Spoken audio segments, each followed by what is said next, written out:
who chose to identify with the people by speaking out against tyranny.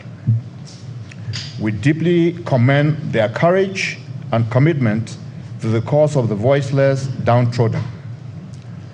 Posterity will forever acknowledge their act of selflessness and patriotism.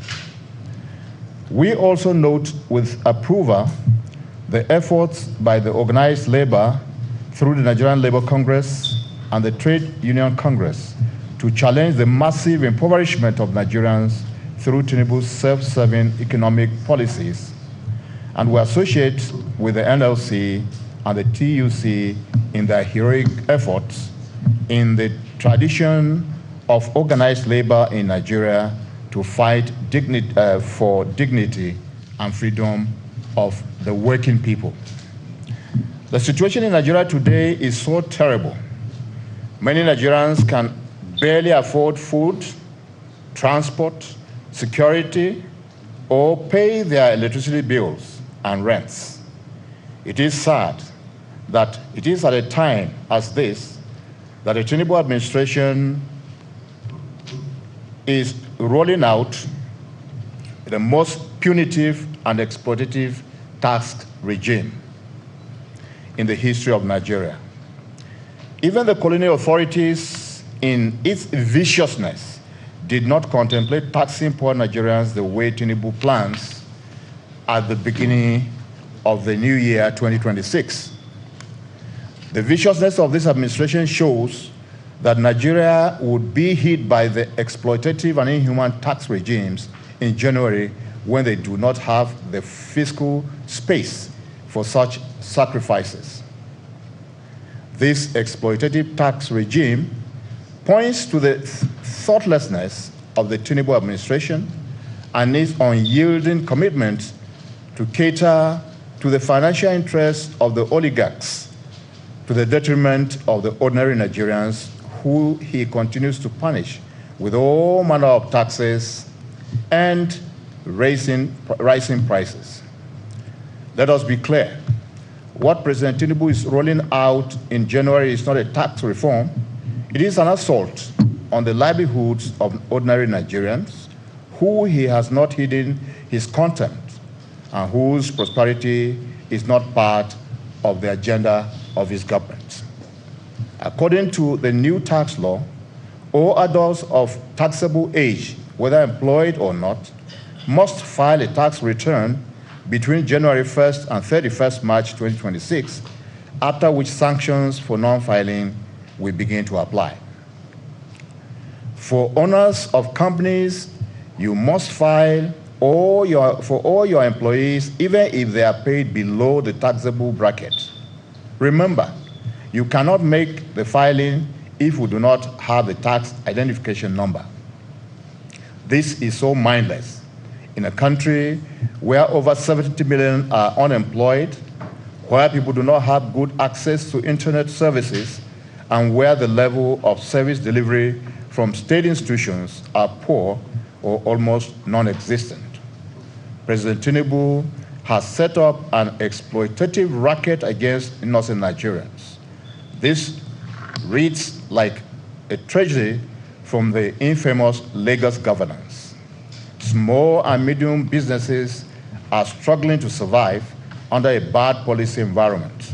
Yet, the government continues to pile pressure on them and does not provide any serious business support. By the new tax plan, Nigerians earning less than minimum wage will be heavily taxed. The government has removed all subsidies and exposed low-wage earners and the unemployed to the high tariffs.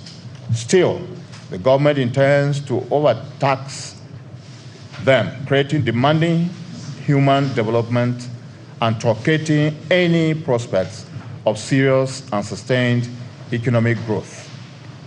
This government continues to ask Nigerians to give more and more, while it allows those in public office to take more and more. Tinubu has brought Nigerians to their knees, but he will not relent until he brings Nigerians to the grave. We shall not allow suffering Nigerians to be brought to their grave.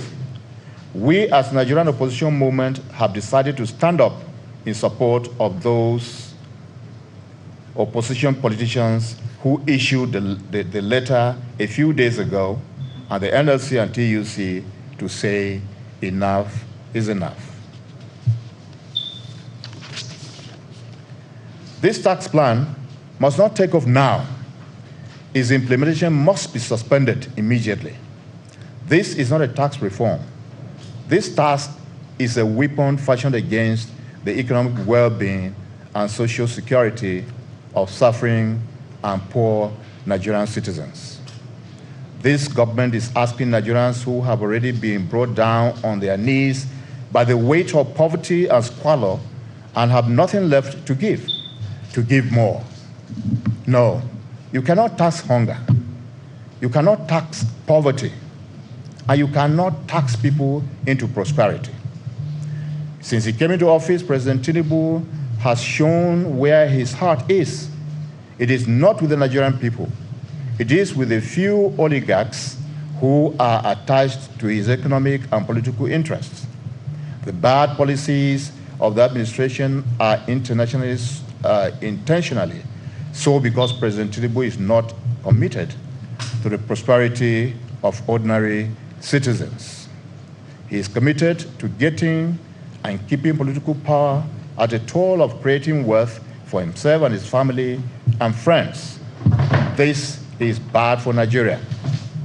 As leaders of conscience, we cannot justify Tinubu's exploitative taxes against the poor in Nigeria because there is no evidence of prudence or due process in this administration. For the past 2 years and more, we have witnessed the most expansive state capture in Nigeria's history. The nation's revenue agencies like the NNPC and FIRS are reeking with grand corruption. The Tinubu administration does not recognize transparency and accountability. It continues to conduct its business in secrecy as if the Nigerian Federation has become his family agency, incorporated.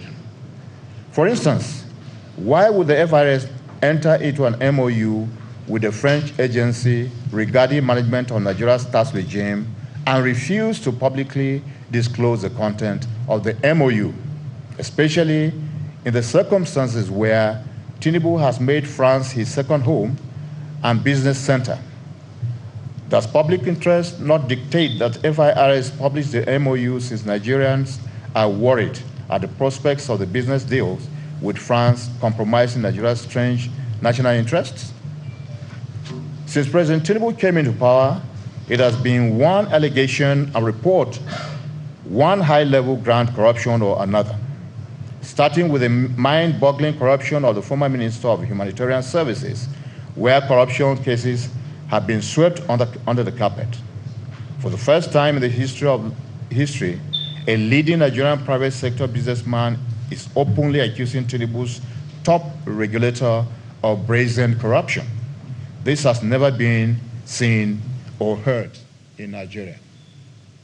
President Tinubu's idea of public leadership has no place for social contract, no place for due process or protection of national norms and institutional standards.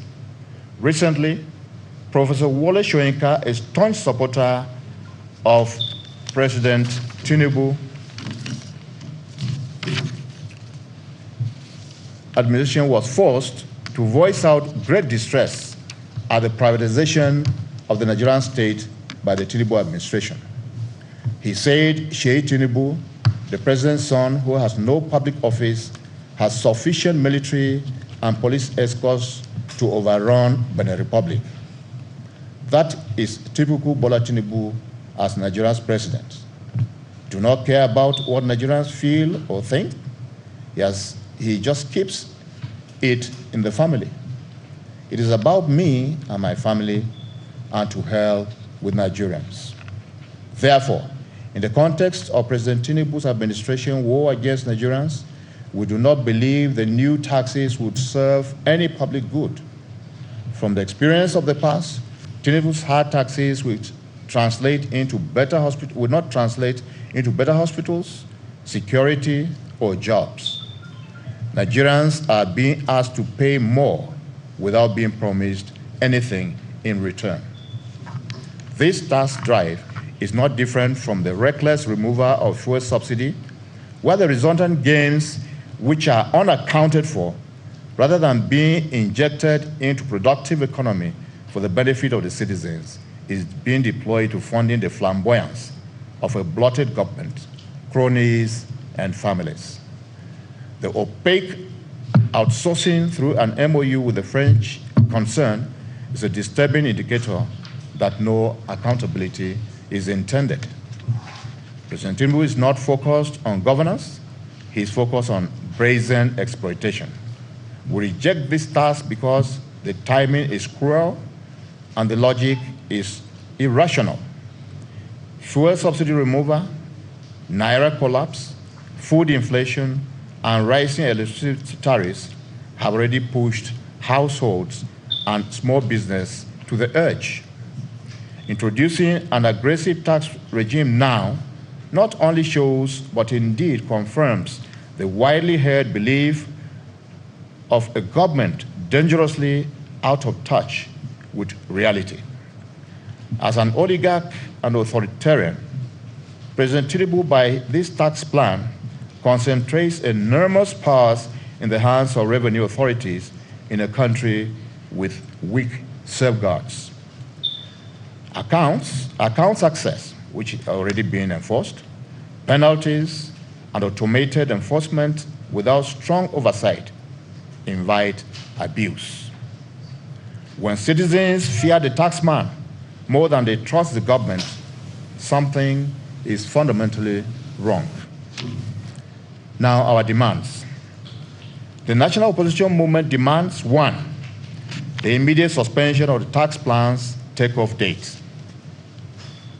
2, national consultation involving labor, civil society, SMEs, professionals, and state governments.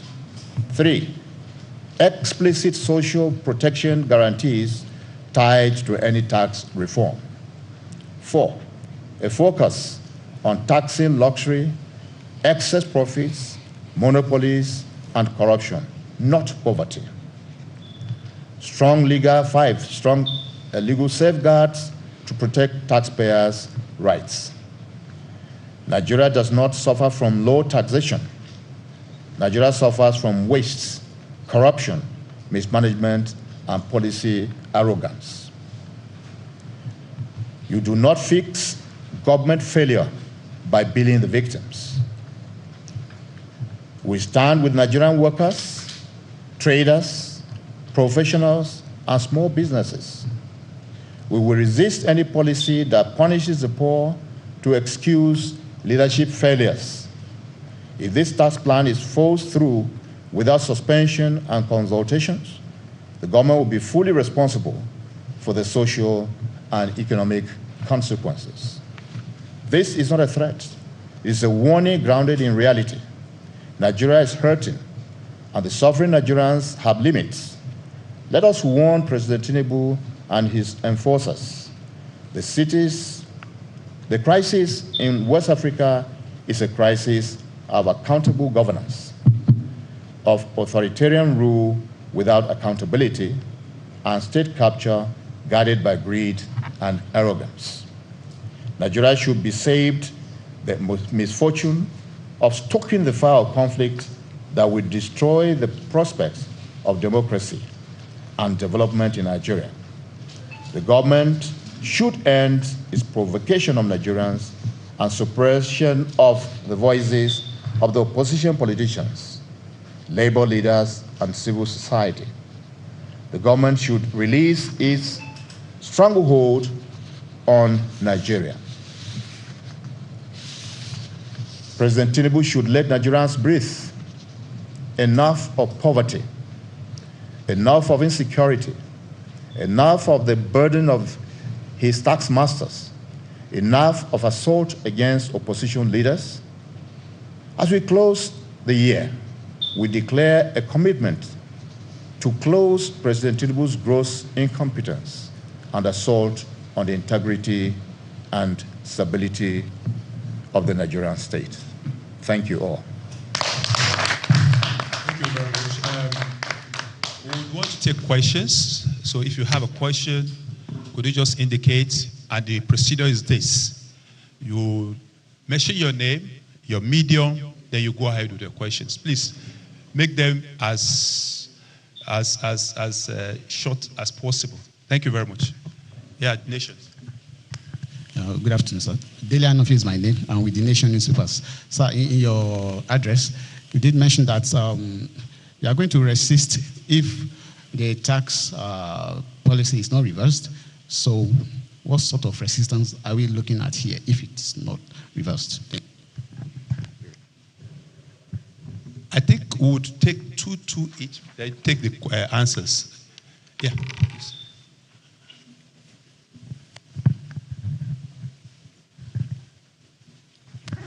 Good afternoon. My name is Shafiu Suleiman from Trust TV.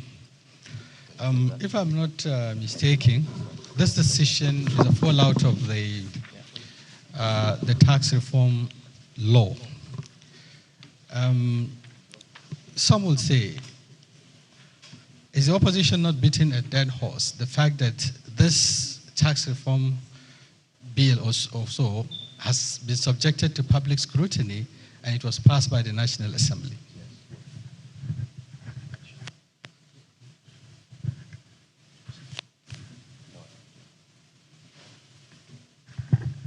Sorry, I think the questions just hold now. We'll just go back to, after the text. There are 2 speakers or 3 speakers after that we can take the questions in two. I think your questions are noted, but we'll go back to the question session now. So I think I will start with Aja Aisha Yusufu. You have the floor now.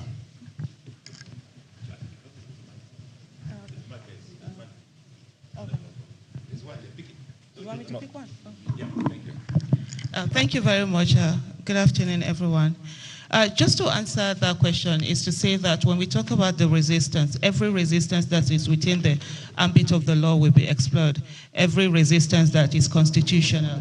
And it must be noted that in spite of the fact that Nigerians have come out repeatedly to talk about how difficult this is going to be and how they do not agree with this particular law, it has been passed, and there's that hell-bent attitude to take it on without looking at the suffering of the people. Resistance is allowed within the law, and that is what must be done. Thank you. Okay, I think give the mic to Ibrahim. Thank you very much. I'm Hussein Abdul Karim. Mine is just to quickly remind people and also give the website that we are going to follow up with what our leaders, the opposition leaders, have come up together to put up on the 14th of December. So we have a very nice, simple website that you can just go and add your own signature, because they have put in their own signature. And the signatures we have seen on the document, which is going to be on that website, is not by proxy. It's nobody signed it. They signed that document themselves, all of them, from Excellency Atiku Abubakar to Mr. Peter Obi, Alhaji Lol Batagarawa,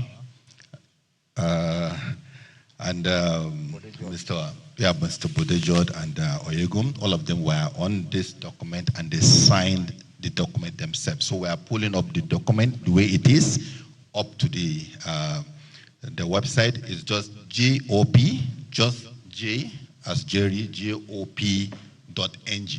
That's all. Just go to GOP.ng, www.jop.ng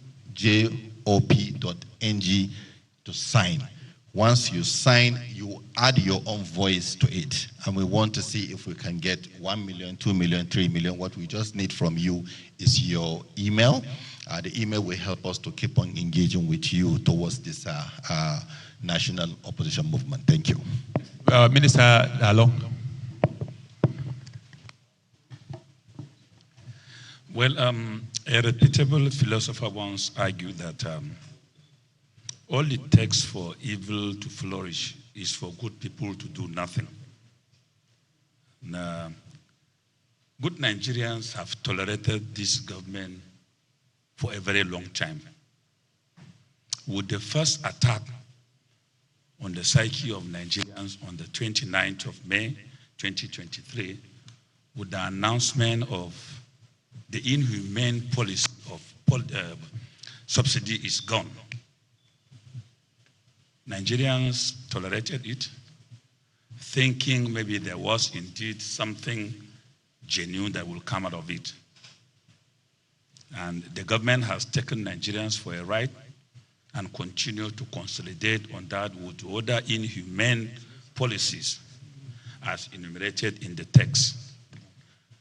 Now, the latest onslaught, which is not only now on the psychology of Nigerians, but democracy itself, is the gradual erosion of democratic tenet by converting Nigeria into a one state, and then the subsequent attack now on democratic traditions. So the coming on board of this group is to inform Nigerians that our silence has been too long, and we intend to hold this government into account. We are going to take the government step by step and hold the government accountable, especially on some of the policies. It is common knowledge that we have made new resources from May 29 to date, but we have also borrowed so much money, again, within this same period, and yet Nigerians cannot sleep with their eyes closed. There are no schools. Our roads are not usable. There are even no hospital. So if we have made so much revenue and we have also borrowed enough, why are Nigerians still suffering? Thank you very much. Okay, Bishop, then Honorable CID. Good day. The newsmen are complaining that we're not introducing ourselves, so introduce yourself properly, then you can answer. Good day, gentlemen of the Fortrum. My name is Ike Bishop Okoronkwo. A pastor, a change agent, and a passionate Nigerian, and a passionate young Nigerian. The rate of poverty among the young people has even led to so many young people committing suicide. Of course, we know that the people that does business, the small-scale business owners, are virtually young people. And I've heard so much noise about if you are making less than 100 million, you are not going to be affected by the tax and all. No, that's just one component of the tax system. The tax system, nobody is free from it. Already, we are complaining on the deductions that bank does every day: technology deduction, levy deduction, stamp duty, VAT. We are already burdened.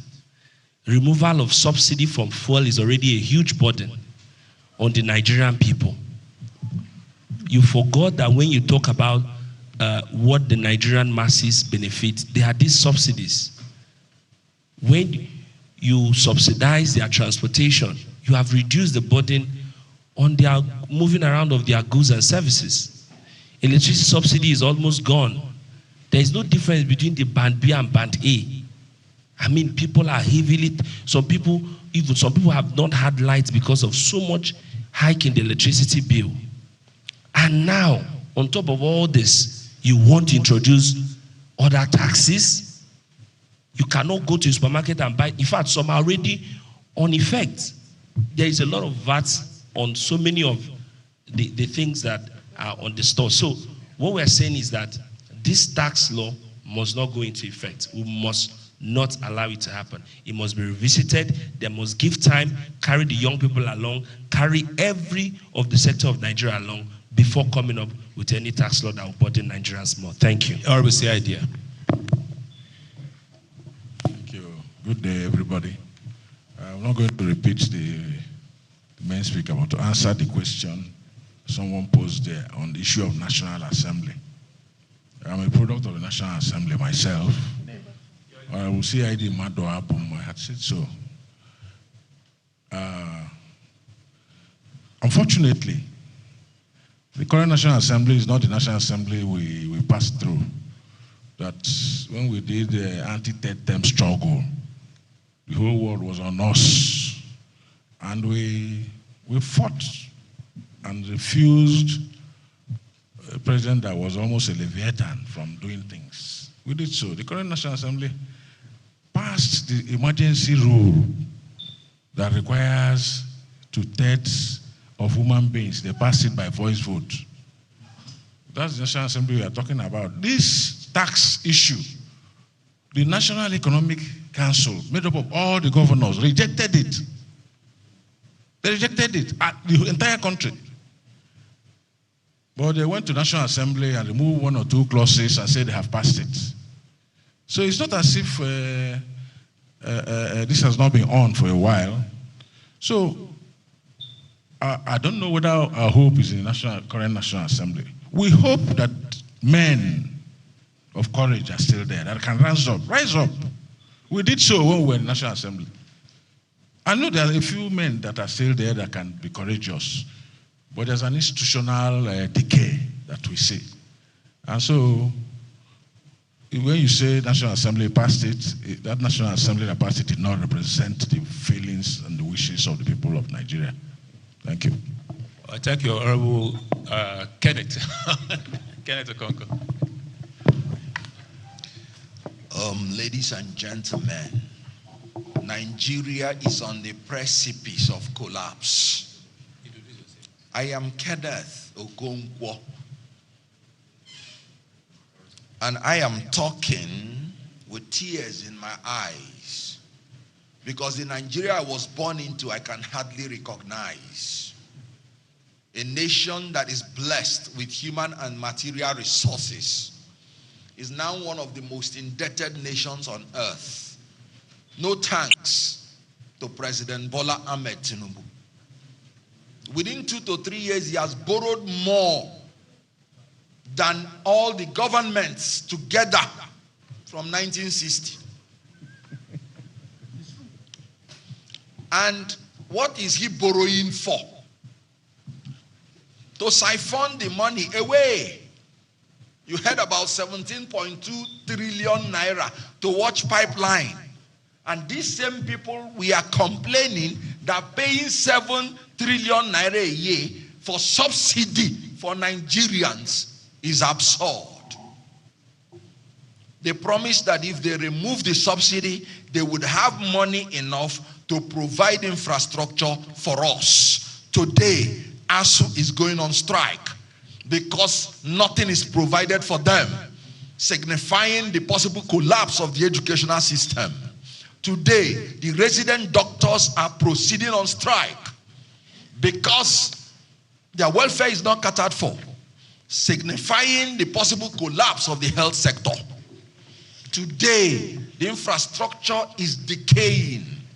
The money that is siphoned from the people is used for familitocracy, to give battalion to his children.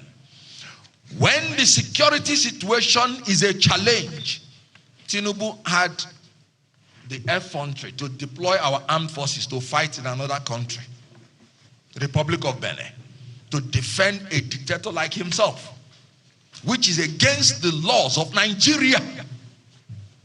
You don't need post-approval before you declare war. You need prior approval. So you cannot perform an illegality and use the institutions of Nigeria to confirm your illegality. So this regime has been a regime that has adopted absolute regime against rule of law.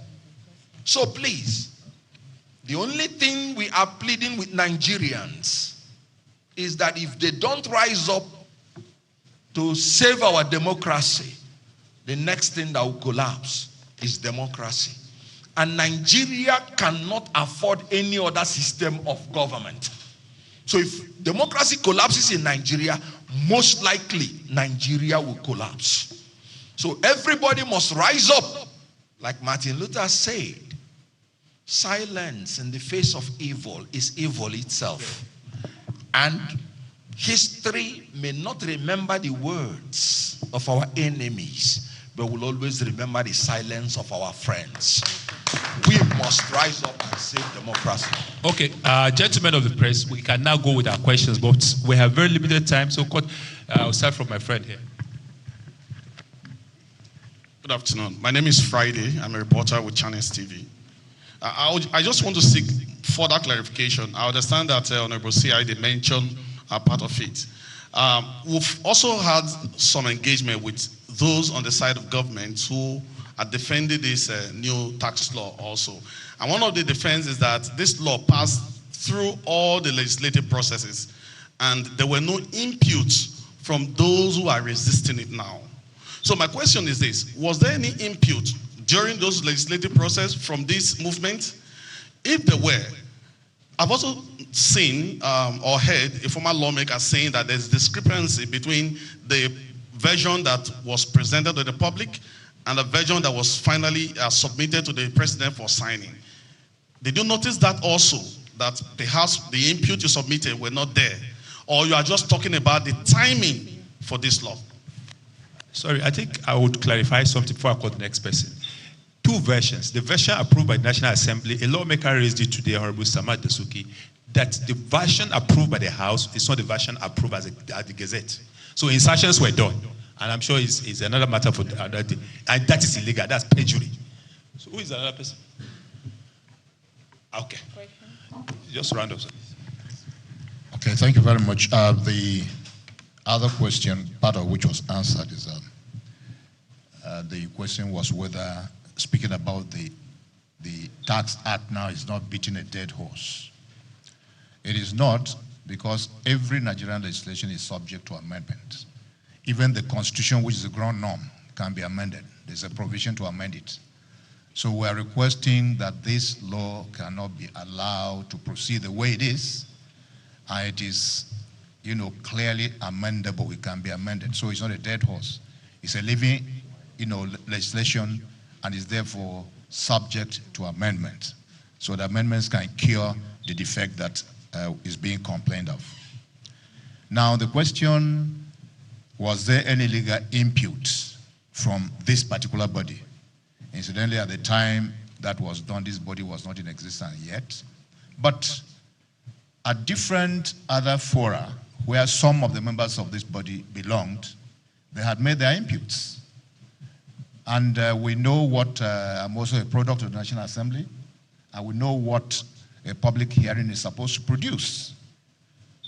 You've just been told that even what managed to be passed by the National Assembly is different from what was accented to as law and then gazetted. So the suspicion of fraud just runs across the entire process. So I do not think that the opinions of Nigerians were taken. And like my colleague CID Madu Abum also reiterated, we are all aware that the National Economic Council rejected this document. Whatever was done behind to get some who say no to say yes, we don't know. But because maybe some of them are not part of those who are now suffering the consequences of this legislation, they could say, well, you can go ahead if it's going to help us to win 2027 election. That's not what the poor people are saying. They are saying, let us breathe, because right now we cannot breathe. Thank you. My name is Honorable Chile Igbawa. I'm a former member of the National Assembly, former Chief Executive Public Complaints Commission of Nigeria. Thank you, and a member of the ADC. So thank you very much. Honorable Sergius Ogo is a product of the National Assembly. I'm sorry, National Assembly members who used to be here picking this thing. I think I will give you some time to say a word or two too. Thank you very much. I'm Sergius Ogun. As Section 14(2)(b) of the 1999 Constitution as amended, security and welfare of the people is the primary purpose of government.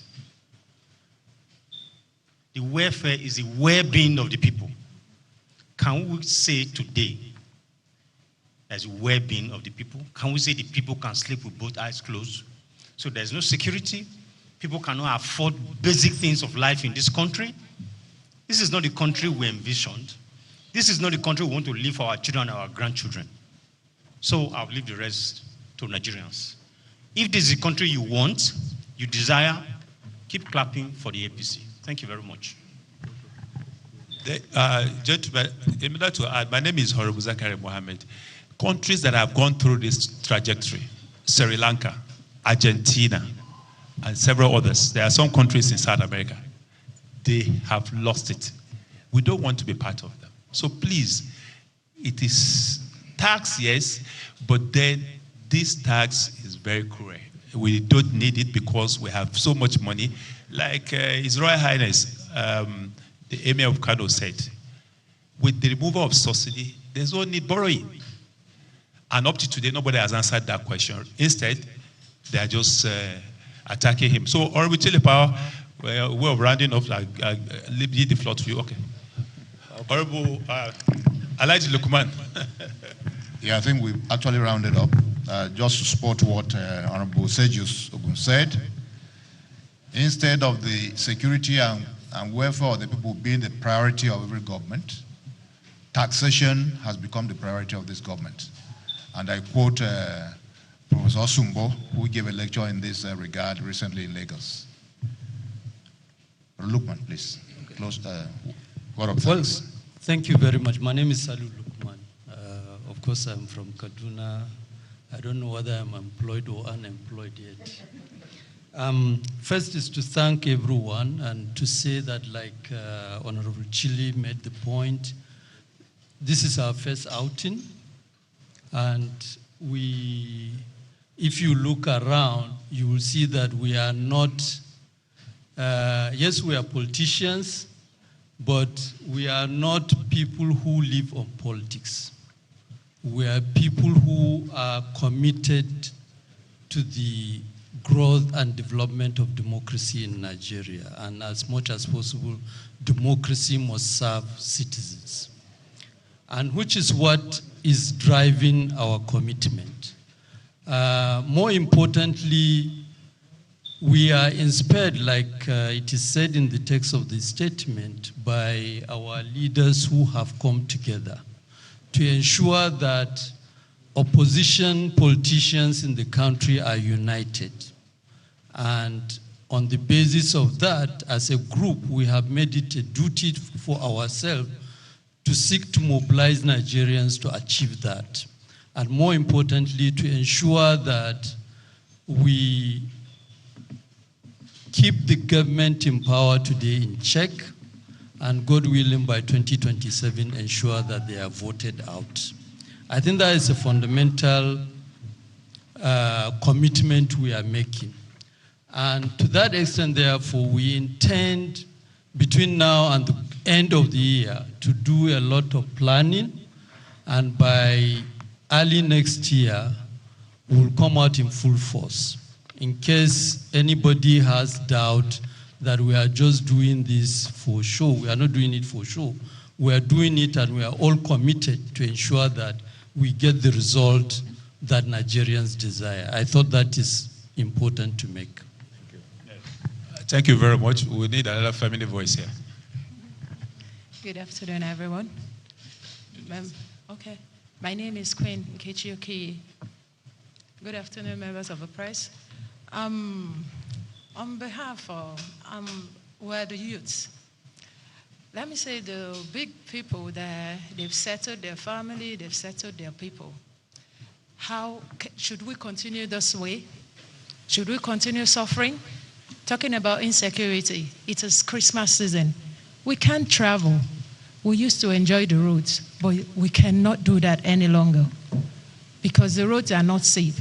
How many of us can afford to pay for flights, 300 and something, 400? Is this how we want to continue? What future do we have for our children? What of us? We can barely feed. We can just barely do anything. There are no jobs. The insecurities are high. The women are suffering. The men are dying because the man has to toil and toil before he takes care of his family. And women are becoming widows because of the too much suffering. Should we continue like this? It is time for us to stand up and take our country. Nigeria will not go down. With ADC, I am sure that a lot of things will change. And we on the media, the youths, it's now time for us to do things meaningful on media, not just go in there to insult ourselves. When we see things that are not right, let us tweet about it, talk about it. Let's stop talking about unnecessary things. Let's talk about the things that are necessary. Thank you very much, everyone. So, Honorable Chilipa, are you running up finally now? Yeah, I think I've rounded up. I just want to thank the Nigerian media. You've been doing a wonderful job. You ensure that the project to silence everybody is not successful. And I encourage you to keep up the flag flying so that the downtrodden can also breathe and also speak. Thank you very much, and have a nice day. So thank you very much, gentlemen of the press. Please take this last catch that Mr. President should run a nation, not a tax farm. He should run a nation, not a tax farm. Please, very important. Thank you very much.